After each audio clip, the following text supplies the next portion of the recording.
In this video, I want to talk about how to compose food photos with leading lines. You've probably heard of leading lines in photography before, and even if you haven't, you will undoubtedly have seen many examples of leading lines in photos, perhaps without knowing that this was a specific composition method. Good use of leading lines can be especially effective in food photography, where the technique will help to create a more visually effective image that maintains the viewer's interest for longer, while better delivering its message. So before we jump in, I've created a composition PDF guide for you to help you plan your photos with composition techniques in mind. It's perfect to go along with this video, so click the link right here, go get your free copy, then come right back here and let's jump in to the video.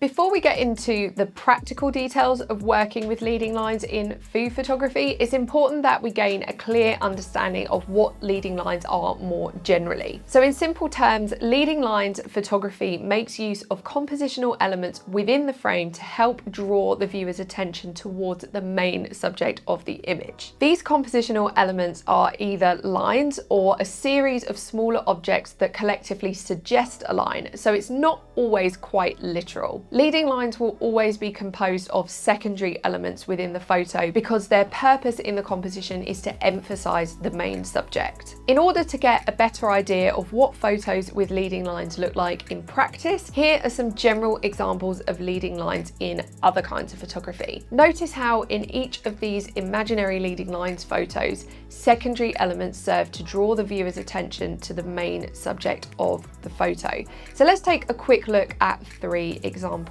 In this photo, we have the classic road leading line, which guides the eye up through the frame to the mountain in the background, which is the main attraction of this image. In this photo, we've got some really interesting diagonal leading lines pointing right at the plane in the center of the frame. This adds so much direction and impact to this image compared to if it was just a photo of the plane in the sky by itself. Lastly, in this festive image, we've got some curved leading lines, which all lead up to the star on top of the tree. This is a good example that leading lines don't always have to be straight, they just need to be directional. So in this case, one string of lights on its own wouldn't have much impact or direction, but all together they create a clear focal point of the star. So that's great, but obviously there aren't too many roads or rivers in food photography. And how do we go about making use of leading lines in food photography? So leading lines in food photography works in the same way as leading lines in compositions more generally, i.e. secondary compositional elements that draw the viewer's eye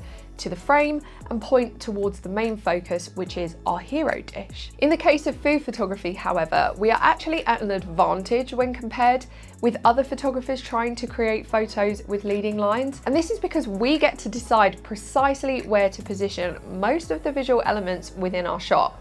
Full control for the win. And this means that we are free to use these elements to create leading lines precisely where we want them. For the most part, these elements will be our props, but as we'll see shortly, other visual components can also be used to create leading lines in food photography. Of course, some props will be more useful than others when trying to produce a leading lines composition. So here's a list of what I think are some of the best items for easily creating leading lines in photos.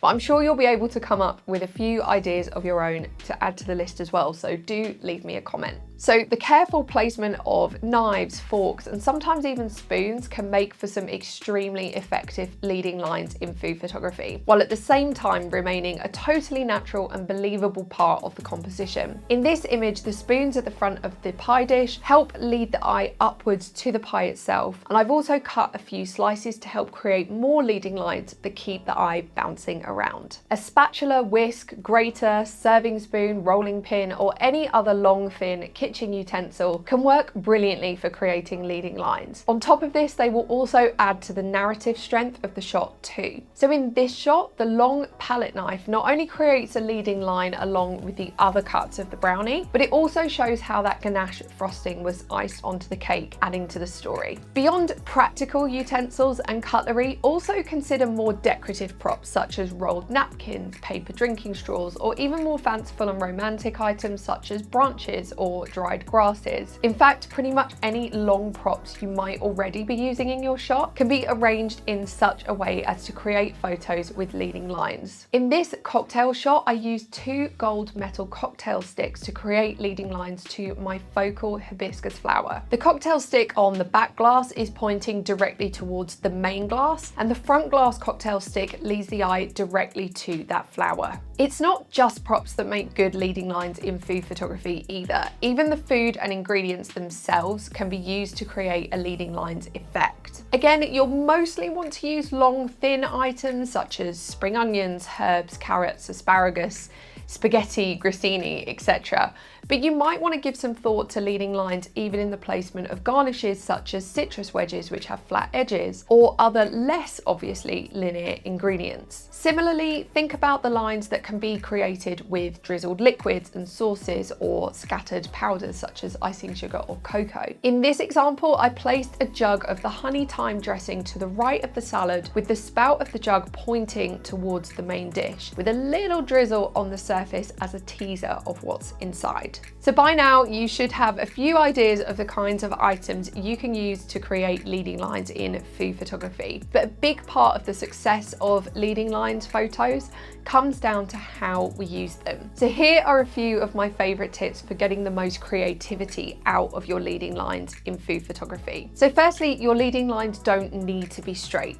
They can be curved or meandering and still have the same effect, like we saw in the Christmas tree example. All that matters is that they draw the viewer's eye into the image and that line ends up at your hero dish. Similarly, leading lines can be just partially formed or simply implied and still be effective compositional elements. Think of stepping stones or a trail of breadcrumbs. In a food photography context, these might be scattered nuts, seeds, or berries, or even just dripped sauce. You could even try using a dash of flaky salt or other grains and powders to create a leading lines composition. And leading lines don't literally need to be lines at all. In practice, the edge of a placemat, a cutting board, a baking tray will work in the same way as a long, thin object, pulling the viewer's eye into the frame and right up to the main dish. And although the purpose of leading lines in photography is always to serve as a visual trail, drawing the viewer's eye towards the hero dish, too much precision and symmetry here can look forced and feel compositionally awkward. In fact, photos with leading lines will usually work best if you don't position the lines so that they coincide precisely with the center of your dish. So instead, a little asymmetry or careful application of the rule of thirds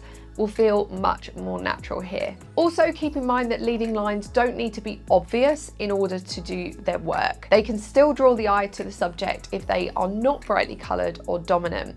And one of the advantages of creating leading lines with light and shadow is that you can easily adjust the contrast ratio to make the shadows more or less evident depending on your needs. If you've been watching my channel for any amount of time, you know how much of a fan I am of planning compositions before you shoot. This is the perfect way to start thinking about how to incorporate leading lines into your photo. So don't forget to visit the link up here and grab your free printable composition PDF so you can start planning your compositions using these techniques and planning in some leading lines. Thank you so much for watching today's video, and I will see you in the next one. Printable. Yeah, that is a word.